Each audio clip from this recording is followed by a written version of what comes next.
Hello friends, हम लोग second lecture series के साथ आए हैं। जो अभी लास्ट हमने इन्फ्लेशन डिस्कस किया था।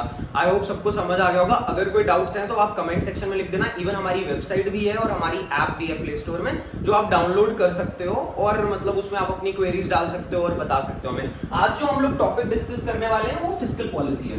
फिस्कल पॉलिसी बहुत ही इंपॉर्टेंट टॉपिक है और मेजोरिटी एग्जाम्स में पूछा जाता है और क्या क्वेश्चंस, मल्टीपल तरह के क्वेश्चंस आते हैं इसमें। पर इससे भी पहले जो हमें डिस्कस करने के लिए जो इंपॉर्टेंट है वो दो कीवर्ड्स हैं, जो मतलब इकोनॉमी के एकदम बेस हैं, एकदम फंडामेंटल्स पकड़ लो। डिमांड एंड सप्लाई, पूरी इकोनॉमी इस पे रन करती है। Okay, it works like that कि ये दुकान की इकोनॉमी से लेके दुनिया की इकोनॉमी तक चलता है। ओके, डी टू डी, ठीक है। सिंपल डी टू डी हम लोग याद रखेंगे, दुकान की इकोनॉमी से लेके दुनिया की इकोनॉमी तक। अब दुकान की जो इकोनॉमी है, इसमें मैं क्या कहना चाह रहा हूँ, इसमें मैं बता रहा हूँ जैसे जम्मू और कश्मीर की हम बात पकड़ लेते हैं। जम्मू में हम लोग गोल्डन एप्पल्स हैं, जैसे कश्मीर में गोल्डन एप्पल है। ओके, अब गोल्डन एप्पल की ऑटोमेटिकली प्राइस जम्मू में ज्यादा होने वाली है, बिकॉज डिमांड उतनी है और सप्लाई कम है, क्योंकि यहाँ मैन्युफैक्चर नहीं होता, यहाँ ग्रो नहीं किया जाता है, तो यहाँ पे ग्रो नहीं किया जाता है। कश्मीर में ऑटोमेटिकली इसकी प्राइस कम होने वाली है, क्योंकि वहाँ पे ग्रो किए जाते हैं, सप्लाई ज्यादा है और डिमांड कम है। सिंपल लेमैन की तरह आप ऐसे समझ लो। फिर उसके बाद नेशन में आते हैं।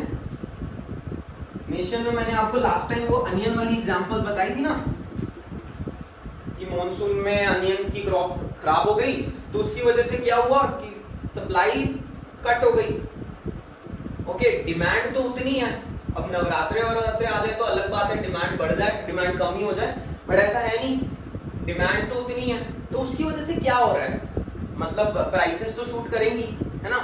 फिर उसके बाद ये जो दुनिया की इकोनॉमी है, दुनिया की इकोनॉमी में हम लोग ऑयल प्राइसेस की बात कर लेते हैं। अब मेरे को याद है जब मैंने लास्ट फ्यू इयर्स पहले ऑयल प्राइसेस कहीं पर पढ़ी थी, तब मुझे याद है 140 रुपए बैरल होता था ऑयल का प्राइस। 140 रुपीज डॉलर पर बैरल के अराउंड में ऑयल की प्राइस होती थी, बट आज नहीं है ऐसा। रीजन भी सप्लाई बढ़ चुकी है।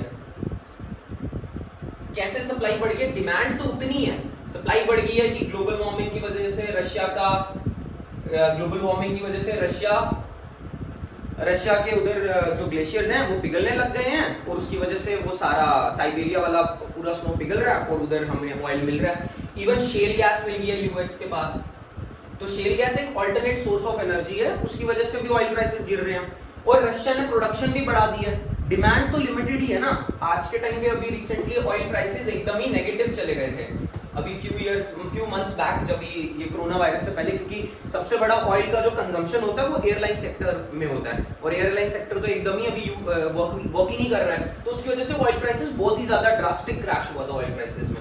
अब इन सब का जो डिमांड और सप्लाई का जो हमने चीज समझी अभी, दुनिया से लेकर दुकान की इकोनॉमी से लेकर दुनिया की इकोनॉमी तक, इस पे दो थिंकर्स हैं जिन्होंने ये बात करी, और ये बहुत इंपॉर्टेंट थिंकर्स हैं, और पूरी इकोनॉमी में इनका बहुत बड़ा मतलब वो है कि इन्होंने काफी कुछ बताया है। एक है कीन्स,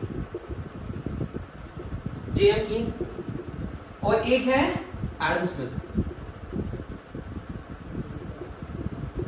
अभी ये वाला जो टाइम और ये वाला टाइम अलग है। ओके, ये वाला टाइम, दोनों टाइम पीरियड अलग है। ये वाला जो टाइम है ये हम 70s की बात कर रहे हैं, 1770 के टाइम की बात कर रहे हैं, और ये वाला जो टाइम है ये हम 1929 के टाइम की बात कर रहे हैं। ठीक है, टाइम फ्रेम आप समझ रहे हो, दोनों टाइम्स अलग हैं। अब एडम स्मिथ क्या बोलता है कि डिमांड और सप्लाई हमेशा इक्विलिब्रियम है, हमेशा बराबर है।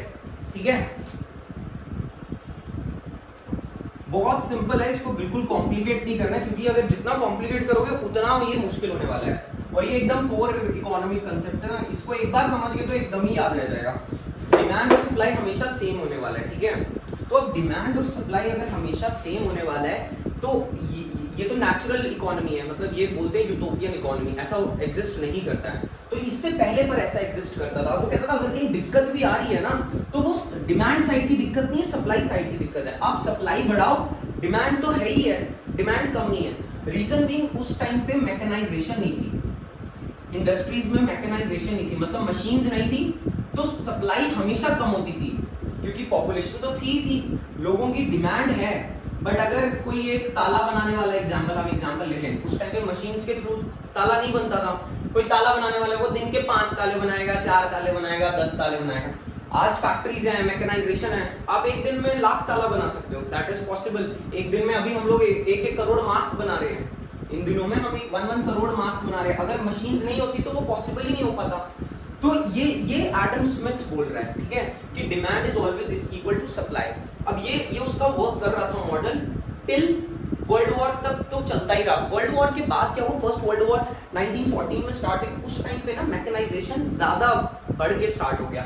उस टाइम पे फैक्ट्रीज में जूते भी फैक्ट्रीज में बनने लग गए, यूनिफॉर्म्स भी फैक्ट्रीज में बनने लगे। रीजन बीइंग सोल्जर्स को यूनिफॉर्म्स चाहिए, जूते चाहिए, कपड़े चाहिए, हर चीज भी चाहिए, तो उसकी वजह से बहुत चीजें फैक्ट्रीज में ही बनने शुरू हो गई।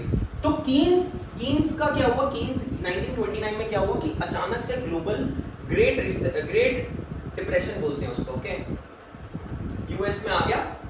उसमें क्या हुआ, ग्रेट डिप्रेशन में हुआ क्या, huge scale of unemployment, okay. अभी ये समझ आ रहा है, होप समझ आ रहा होगा, अगर नहीं आ रहा है आप कमेंट्स में बता देना। बट ऐसा है कि एडम स्मिथ है और कीन्स है, दो बंदे हैं, ऐसे ही याद रख लो, कोई दिक्कत नहीं है। दो बंदे हैं, एक 1770s का, एक 1929 का। डेट से ही हम लोगों को समझ आ रहा है कि इस टाइम पे टाइम कैसा होगा। मैकेनाइजेशन हो ही नहीं सकती है, पॉसिबल ही नहीं है कि मशीन्स नहीं है उस टाइम पे इतनी जो इतने लार्ज स्केल मतलब प्रोडक्शन करें। इस टाइम पे फैक्ट्रीज आ चुकी थी, क्योंकि वर्ल्ड वॉर 1 के बाद हमारी फैक्ट्रीज काम कर रही थी, ठीक है। तो उसकी वजह से क्या हुआ, फैक्ट्रीज की वजह से क्या हुआ, बहुत सारे लोगों की अनएम्प्लॉयमेंट हो गई। रीजन बीइंग कि फैक्ट्रीज अब जूते और ताले वाले बनाने लग गए, ठीक है। तो अब ये अनएम्प्लॉयमेंट हो गई।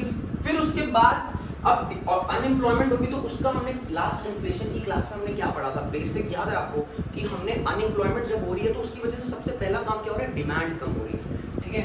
डिमांड कम हो गई, ठीक है। ऑटोमेटिकली ना फैक्ट्रीज को भी लॉस होने लग जाएगा, क्योंकि फैक्ट्रीज से ही तो जाके वो कपड़े खरीदने वाले हैं। तो पूरी इकोनॉमी का जो सर्कल है ना वो वीक होने वाला है। मतलब एक इकोनॉमी में तभी बोलते हैं कि ऐसे पहिए होते हैं, सब आपस में कनेक्टेड होते हैं। एक पहिया भी अगर खराब होगा ना, एक भी व्हील खराब होगा तो वो दूसरे को इफेक्ट करेगा। तो यही यहाँ पे हो रहा है। अगर डिमांड, सबसे पहले अनएम्प्लॉयमेंट से बात शुरू हुई, डिमांड कम हो गई, पर इस टाइम पे सप्लाई अबंडेंट में थी, ठीक है, क्योंकि रीजन बीइंग फैक्ट्रीज थी। बट स्टिल इस टाइम पे ये एडम स्मिथ का मॉडल फेल हो गया। ये ग्लोब दुनिया ने देख लिया, ग्रेट डिप्रेशन में क्या हुआ कि एडम स्मिथ का जो मॉडल था, इकोनॉमी खुद से कनेक्ट करेगी, ये फेल हो गया, ठीक है। इससे हमें ये पता चल गया। अब उसी पर्टिकुलर टाइम पे अब कीन्स ने कैसे बचाया इकोनॉमी को, वो मैं अभी बताता हूँ। ये आई होप ये एडम स्मिथ का पता चल गया और क्या प्रॉब्लम आ रही थी और कीन्स का कैसे इमर्जेंस हुआ है, कि क्या रीजन था कीन्स को आने का। फिर उसके बाद कीन्स ने 4 चीजें बोली हैं, okay, consumption, investment, government expenditure plus net exports, okay. अभी हम लोग ये बात करते हैं 1929 की, सो ये 2020 है, ओके। ये 2 ईयर्स हैं, एक हम आज हैं और एक हम ये 1929 में थे जब ग्रेट डिप्रेशन था, ओके। सो उस टाइम में भी क्या हो रहा है, कंजम्पशन गिर रही है, reason being unemployment, okay. Investment गिर रही है, इन्वेस्टमेंट मतलब फैक्ट्रीज कोई जाके बिजनेस बढ़ाना नहीं चाहता है अपना।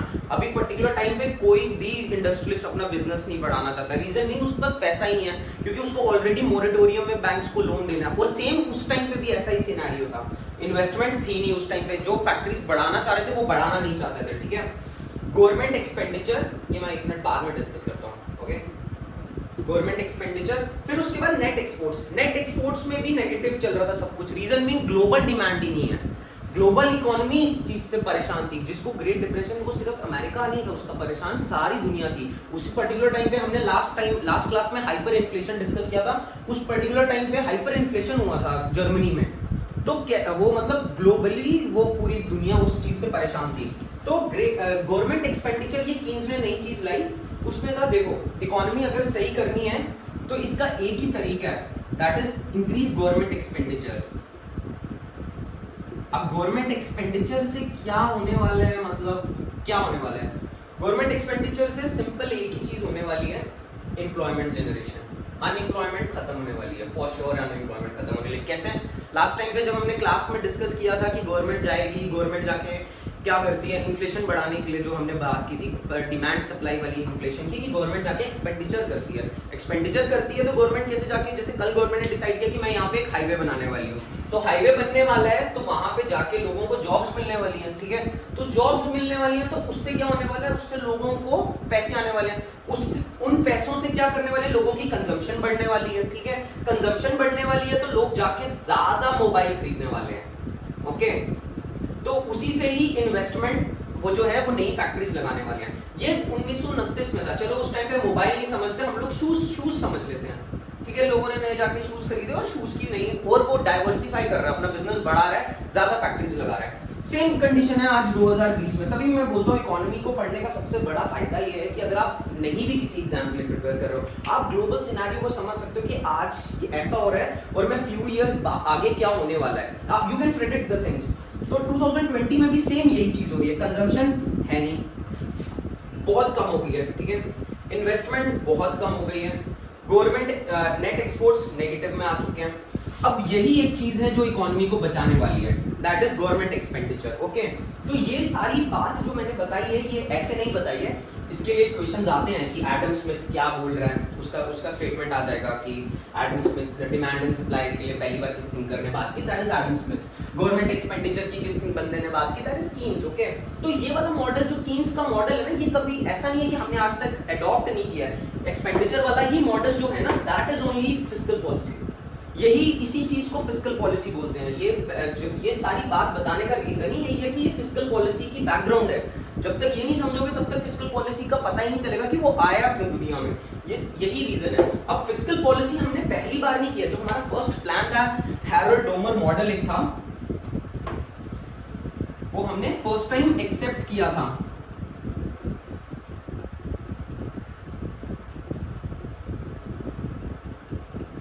हैरोल्ड डोमर मॉडल में हमने इसी चीज की बात की है कि हम लोग गवर्नमेंट एक्सपेंडिचर बढ़ाने वाले हैं, okay. Harold Domar model question भी आ रखे हैं काफी एग्जाम्स में कि किसमें हम लोगों ने पहली बार कोई ये वाला मॉडल हमने फर्स्ट प्लान में हमने कौन सा मॉडल यूज किया, that is Harold Domar model. अब इस मॉडल में बात क्या हुई है, इस मॉडल को एक्चुअली इट इज ये कीन्स का ही एक थोड़ा बेटर फॉर्म ऑफ मॉडल है। रीजन भी थोड़ा सा बेटर फॉर्म ऑफ मॉडल है। इसमें क्या है, ये जो कीन्स ने हमें बेसिकली यही बताया था एक्सपेंडिचर बढ़ाना है। इसने कहा एक्सपेंडिचर किन किन चीजों में बढ़ाना है, किन किन चीजों में बढ़ाना है। जैसे हम लोग इंडिपेंडेंस हमें मिली तो सबसे पहली चीज हम लोगों ने क्या सोची, हम लोग क्या करेंगे। हम लोग तो वैसे ही स्लेवरी की तरह से ही हमारी कंट्री में था, तो हम लोग कैसा हमने सोचा, हमने यही सोचा कि हमें सबसे पहले एम्प्लॉयमेंट जनरेट करनी है, ठीक है। जब भी कभी वो बात याद आई ना, सबसे पहले आपने ना अपने दिमाग में ना कीन्स का वो मॉडल पिक्चराइज कर लेना, C+I+G+NX, that is consumption investment. अब एम्प्लॉयमेंट होगी तो ऑटोमेटिकली कंजम्पशन बढ़ने वाली है, ओके। एक्सक्यूज मी, कंजम्पशन बढ़ने वाली है, कंजम्पशन बढ़ने वाली है तो इन्वेस्टमेंट बढ़ने वाली है, ठीक है। ये वाली चीज, अब जब आपकी कंट्री में कोई अच्छी चीज बना रहे हो आप, ऑटोमेटिकली आपकी एक्सपोर्ट्स भी बढ़ने वाली है। चाइना की क्यों एक्सपोर्ट्स अच्छी है, क्योंकि और उनकी वहां पे कंजम्पशन भी ज्यादा है, ओके। और उनके प्रोडक्ट्स, उनके पास बहुत डाइवर्सिफाइड रेंज ऑफ प्रोडक्ट्स हैं। तो यही इसमें भी हमने बात की, बट इसमें हमने एक और कीवर्ड यूज कर लिया हैरोल्ड डोमर ने, that is heavy industries. Heavy industries क्या हुआ, जैसे कि डैम्स बनाने शुरू किया हमने, ओके। हमने हॉस्पिटल्स बनाए, एम्स बनाए। अब ये समझ लो इस डैम को बनाने के लिए कितनी ज्यादा मतलब हमें लेबर फोर्स यूज होगी, कितनी ज्यादा एम्प्लॉयमेंट जनरेट हुई होगी उस पर्टिकुलर टाइम पे, ठीक है। एम्स बनाने में IITs बनाए हम लोगों ने। तो ये सब मतलब ये मतलब हेवी इंडस्ट्रीज के अंडर का को पार्ट है। मतलब ये सब काम हमने इसलिए किया ताकि एम्प्लॉयमेंट जनरेट हो, और जो एम्प्लॉयमेंट यहाँ पे जनरेट, डैम्स पहले बनाए एम्प्लॉयमेंट जनरेशन के लिए, फिर हमने IITs और एम्स बनाए ताकि यहीं पे पढ़ के लिख के लोग इसी में ही आए, और ताकि एक मिडिल क्लास अराइज हो इंडिया में। मिडिल क्लास अराइज होगी तो कंजम्पशन ही बढ़ेगी ना, कुछ और तो नहीं होगा, कंजम्पशन ही बढ़ने वाली है। तो ये बेसिक बैकग्राउंड है मतलब फिस्कल पॉलिसी की। ये क्वेश्चंस आते हैं, ऐसे हैरोल्ड डोमर मॉडल पूछा जा सकता है। हम लोग ऐसे अलग से वीडियोस बनाने वाले हैं जिसमें मतलब हम लोग पूरा पढ़ेंगे कि कैसे कैसे इकोनॉमिक एवोल्यूशन हुआ इंडिया में, कितने प्लान्स थे, कैसे कैसे हमने डिसाइड किया किसमें क्या करने वाले। तो फिस्कल पॉलिसी अब आप इतना तो समझ गए होंगे कि एक्सपेंडिचर है। अभी एक्सपेंडिचर है, ये तो लॉजिक बैठ रहा है, पर एक्सपेंडिचर के साथ पैसा कहां से आ रहा है? That is revenue. ओके, जो ये रेवेन्यू है ये कहां से आने वाला है? रेवेन्यू टैक्सेस से आने वाला है, लोगों से जो टैक्सेस हम ले रहे हैं उससे आने वाला है, ठीक है। कुछ गवर्नमेंट लोन्स देती है, ओके, करेंसी से आने वाला है, कभी कभार हम लोग उसको डेफिसिट फाइनेंसिंग भी बोलते हैं, कि हम लोग जाते हैं आरबीआई को बोलते हैं करेंसी प्रिंट करो, तो उससे आने वाला है। उसको रेवेन्यू की तरह नहीं पार्ट रख सकते, बट स्टिल मतलब आप उसमें ऐड कर सकते हो। फिर उसके बाद अभी क्या है, जैसे कोरोना वायरस आया है, तो रेवेन्यू का क्या कंडीशन है करंटली? जैसे हम लोगों का अभी अल्कोहल और पेट्रोल बहुत महंगा हो गया हुआ है ना, तो क्या रीजन है? क्रूड तो ऑल ग्लोबली बहुत सस्ता चल रहा है, क्या रीजन है इसका? अब ये जो ऑयल के साथ जो पैसे आ रहे हैं गवर्नमेंट के पास, गवर्नमेंट इससे क्या करने वाली है? गवर्नमेंट इन पैसों को घुमा के वापस एक्सपेंडिचर करने वाली है। ऐसा तो है नहीं कि मोदी अपनी जेब में डालने वाला है, गवर्नमेंट जेब में नहीं डालने वाली है, ऐसा नहीं है, ओके। तो ये इन्होंने यहाँ से घुमा के एक्सपेंडिचर ही करना है। एक्सपेंडिचर कैसे करना है? जो डॉक्टर्स हैं उनको सैलरीज तो देनी है ना, जो नर्सेज हैं उनको भी तो सैलरीज देनी है, जो पुलिस वाले हैं उनको भी तो सैलरीज देनी है, जो नए पुलिस वाले बनाने हैं उनकी ट्रेनिंग होनी है, उनके लिए भी तो पैसे चाहिए। तो वो पैसा घूम के वापस एक्सपेंडिचर इन्हीं सब चीजों में होता है, कि मतलब रेवेन्यू अगर कलेक्ट हो रहा है तो ये घूम के वापस इसी में ही आने वाला है, ठीक है। तो ये एक मतलब बेसिक है कि फिस्कल पॉलिसी में होता क्या है। अभी क्या है, फिस्कल पॉलिसी और एक मॉनेटरी पॉलिसी भी होती है। ये एक नया वर्ड है, ये लास्ट लेक्चर में भी हमने यूज किया था कि मॉनेटरी पॉलिसी कौन निकालता है? आरबीआई निकालता है। फिस्कल पॉलिसी गवर्नमेंट करती है, क्योंकि एक्सपेंडिचर और रेवेन्यू गवर्नमेंट का डिपार्टमेंट है, कि कैसे पैसा आने वाला है, ठीक है, एक्सपेंडिचर कैसे करना है और रेवेन्यू कैसे करना है, वो गवर्नमेंट का डिपार्टमेंट है, या आरबीआई का डिपार्टमेंट है। अब मॉनेटरी पॉलिसी में हम लोग मेनली मनी सप्लाई के बारे में बात करते हैं, ओके, और इंटरेस्ट रेट्स के बारे में बात करते हैं।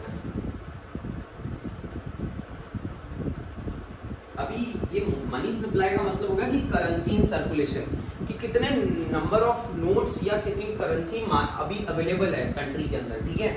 और ये नोट नए भी छापे जा सकते हैं अगर गवर्नमेंट के पास रेवेन्यू कम है।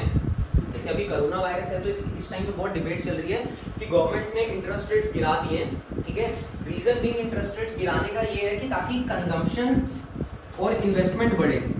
याद है वो CI, ठीक है, GNNX, ठीक है, कंजम्पशन और इन्वेस्टमेंट। इंटरेस्ट रेट्स बढ़ाने का रीजन, इंटरेस्ट रेट घटाने का रीजन क्या हो सकता है? इंटरेस्ट रेट गिरे तो इसकी वजह से इन्वेस्टमेंट बढ़ेगी, जो चीपर लोन सस्ता मिलने जाएगा। आप जाओगे, आपको इंटरेस्ट रेट जो पहले मिलता था 5% का, अब क्या पता 3% का मिल रहा है, तो चीपर लोन्स होंगे। चीपर लोन से क्या होगा कि फैक्ट्रीज प्रोडक्शन बढ़ाएंगी, तो इन दी एंड कंजम्पशन भी बढ़ने वाली, क्योंकि यहीं पे ही जो लोग हैं वो ज्यादा एम्प्लॉयमेंट बढ़ेगी ना, जब वो अपनी डाइवर्सिफाइड करेगा इंडस्ट्रीज को, तो यहाँ पे कंजम्पशन भी बढ़ने वाली है।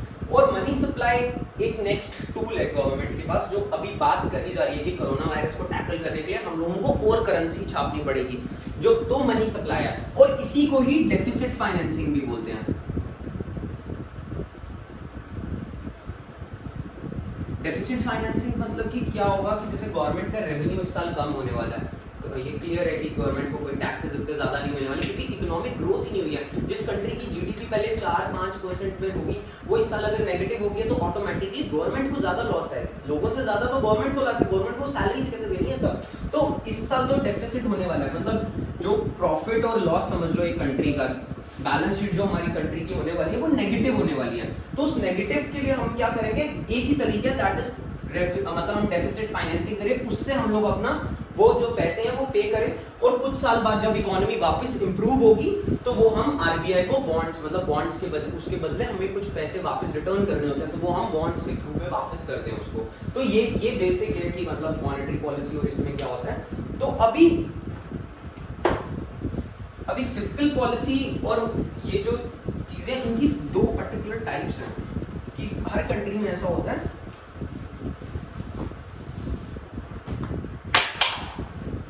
जो फिस्कल पॉलिसी है इसमें दो टाइप्स रहती हैं, कॉन्ट्रैक्शनरी एंड एक्सपेंशनरी। ओके, और मॉनेटरी पॉलिसी में भी कॉन्ट्रैक्शनरी एंड एक्सपेंशनरी। तो कॉन्ट्रैक्शनरी पॉलिसी में क्या है कि ये एक लिमिटेड टाइप की पॉलिसी होगी जिसमें हम लोग एक्सपेंडिचर कम करने वाले हैं, ठीक है। अब मैंने एक्सपेंडिचर कम करने वाले में सिंपल यार एक ही एग्जांपल याद रखो, जब भी कोई भी डिस्कस हो रहा है एक एग्जांपल पकड़ो, वो यूनिवर्सल होती है। मैंने बताया आपको कि वो ब्रिज बनने वाली एग्जांपल, ठीक है। अब किसी गांव में ब्रिज बन ही नहीं रहा है, ठीक है। अब गवर्नमेंट जाके एक्सपेंडिचर नहीं कर रही है, गवर्नमेंट ब्रिज नहीं बना रही, उससे क्या होगा? उससे यही होगा कि ब्रिज बनेगा नहीं, तो उसकी वजह से एम्प्लॉयमेंट जनरेट ही नहीं होगी। एकदम सिंपल तरह से रखो, एम्प्लॉयमेंट जनरेट नहीं हुई तो सीधी बात है कंजम्पशन भी गिर गई। तो उसके बाद वो वाली चीज जो मैंने आपको बताई, इन्वेस्टमेंट भी गिरेगी। एग्जाम्पल, इन्वेस्टमेंट क्यों गिरेगी कि सीमेंट की डिमांड भी तो कम हो जाएगी। अगर ब्रिज ही नहीं बन रहे हैं तो सीमेंट की डिमांड भी तो कम होने वाली है ना, सिंपल एज दैट। तो ये इसका एक्सपेंडिचर का ये प्रॉब्लम है कि अगर एक्सपेंडिचर कम हो तो ये भी करती है गवर्नमेंट। जैसे एग्जांपल, अगर बहुत ज्यादा इन्फ्लेशन हो जाएगी तो गवर्नमेंट भी एक्सपेंडिचर कम करती है। ये कांग्रेस के टाइम पे होता था और इसको मतलब बहुत बार पॉलिसी पैरालिसिस की तरह भी बोला जाता था कि यार इन्फ्लेशन, और उस टाइम पे इन्फ्लेशन सच में बहुत ज्यादा थी। यही एक तरीका था जिससे केटर किया जा सकता है। और रेपो रेट्स को और चीजें हैं वो मॉनेटरी पॉलिसी में, वो हम लोग डिस्कस करेंगे नेक्स्ट वीडियोस में जब हम मॉनेटरी पॉलिसी स्पेसिफिकली डिस्कस करेंगे। अभी एक्सपेंशनरी में क्या है, हम लोग एक्सपेंडिचर बढ़ाने वाले हैं, ठीक है। और ये हमेशा पॉलिटिशियंस फेवर करते हैं एक्सपेंशनरी पॉलिसीज। रीजन भी, अगर जाके नालियां बन रही हैं, रोड्स बन रही हैं, तो लोग तभी जाके वोट देंगे ना। लोगों को क्या मतलब महंगाई, उनको थोड़ा ना पता है इतना निटी गिट्रीज की भाई एक्सपेंडिचर बढ़ गया तो उससे भी इन्फ्लेशन होती है, ऐसा भी होता है। उनको तो मतलब है भाई कि हमारे घर के बाहर रोड बननी चाहिए और ये सब होना चाहिए, उसका यही लॉजिक है, ठीक है।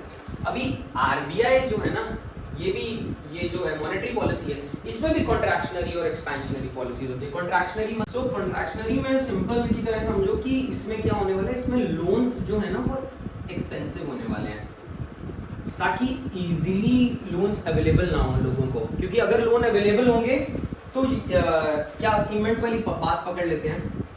सीमेंट फैक्ट्री है, जैसे उस बंदे को सस्ते में लोन अवेलेबल है तो वो जाके लोन करने वाला है, मतलब लोन लेने वाला है, वो अपनी फैक्ट्री बढ़ाने वाला है। फैक्ट्री बढ़ाने वाला है तो उसके बाद क्या होने वाला है, फैक्ट्री में लेबर काम करने वाली है, लेबर काम करने वाली है तो लेबर को जॉब मिलने वाली है, जॉब मिलने वाली है तो कंजम्पशन बढ़ने वाली है, कंजम्पशन ज्यादा बढ़ जाएगी तो भी इन्फ्लेशन होगा, ठीक है। ये समझ लो, सिंपल है बहुत ज्यादा। एक बार फिर रिपीट कर देता हूं मैं कि अगर सीमेंट फैक्ट्री को लोन सस्ते में महंगे में अगर सस्ते में मिल गया एग्जांपल, तो उसकी वजह से क्या होने वाला है, उसकी वजह से फैक्ट्री को जाके डाइवर्सिफाई करने वाला है, फैक्ट्री बढ़ाने वाला है। फैक्ट्री बढ़ा दी तो लेबर को भी जॉब, एक्स्ट्रा लेबर को जॉब मिलने वाली है, एक्स्ट्रा लेबर को जॉब मिलने वाली है तो लेबर भी जाके कंज्यूम करेगी, कंजम्पशन बढ़ने वाली है, इन दी एंड इन्फ्लेशन बढ़ने वाली है, ठीक है। तो ये है कॉन्ट्रैक्शनरी जिसमें लोन्स एक्सपेंसिव होते हैं, ठीक है। एक्सपेंशनरी में ये उसी के रिवर्स है, सिंपल, जिसमें लोन सस्ते होंगे, simple as that. Country wants की मतलब थोड़ी इन्फ्लेशन बढ़े, कि क्रीपिंग इन्फ्लेशन जो हमने लास्ट वीडियो में बात करी थी, क्रीपिंग इन्फ्लेशन इंपॉर्टेंट है, होनी चाहिए थोड़ी बहुत इन्फ्लेशन इज गुड, ज्यादा नहीं होनी चाहिए, थोड़ी बहुत इन्फ्लेशन इज गुड, तो वही वाली है, ठीक है। तो क्रीपिंग इन्फ्लेशन होनी चाहिए तो वो गवर्नमेंट करती है। अब पूरा साल मतलब गवर्नमेंट इसी काम में लगी रहती है कि मतलब हम लोग किस तरह ये इन्फ्लेशन को कंट्रोल करें। क्रीपिंग से, ग्लोपिंग वाली जो लास्ट टाइम हमने बात की थी कि भाई ग्लोपिंग से वो ज़्यादा रेड लाइट जलने वाली है, अब हाइपर ना चली जाए, हाइपर तो वैसे इंडिया में कभी गई नहीं है, तो ये पूरा साल कंट्रोल रहती है। जो अभी का करंटली सिनेरियो हमने लास्ट टाइम डिस्कस किया था कि स्टैगफ्लेशन है, ठीक है। और ये क्वेश्चंस आते हैं, ऐसे ही पूछेंगे वो लोग भी सीधे कि मतलब फिस्कल पॉलिसी कौन बनाता है, कॉन्ट्रैक्शनरी पॉलिसी में क्या होता है, आप लोन सस्ते होते हैं कि महंगे होते हैं, सिंपल ऐसे क्वेश्चन आ सकता है। तो जो मॉनेटरी पॉलिसी है वो कौन बनाता है, ऐसे ही सिंपल क्वेश्चंस आते हैं, बट अंडरस्टैंडिंग इंपॉर्टेंट है। तो आज जो हमने लेक्चर डिस्कस किया है इसमें मतलब काफी टर्म्स हमने डिस्कस किए हैं, तो इस बार कभी मैं बोल रहा हूँ एक बार आप रिवाइज करना वीडियो को, और मल्टीपल टाइम्स रिवाइज करना, ताकि कुछ भी डाउट ना रहे। जो भी हमने कीन्स के बारे में बात की, एडम स्मिथ के बारे में बात की, हैरोल्ड डोमन मॉडल के बारे में बात की, डिमांड और सप्लाई के बारे में बात की, दुकान से लेकर दुनिया तक की इकोनॉमी के बारे में बात की, कॉन्ट्रैक्शनरी और एक्सपेंशनरी की बात की, फिस्कल पॉलिसी की बात की, तो ये सब चीज़ें बहुत इंपॉर्टेंट है और आगे वाले लेक्चर्स में ये और भी हम लोग ऐड करते जाएंगे। आज का मैं लेक्चर इतना ही रखने वाला हूँ क्योंकि मैं चाहता हूँ कि सबको ये रिवाइज हो, छोटी वीडियो रहे ताकि समझ आ जाए। So thank you so much guys, keep watching the videos and follow our this YouTube videos, and there's a website also, we have our own website and our app also, that details are in the description, please follow them. Thank you.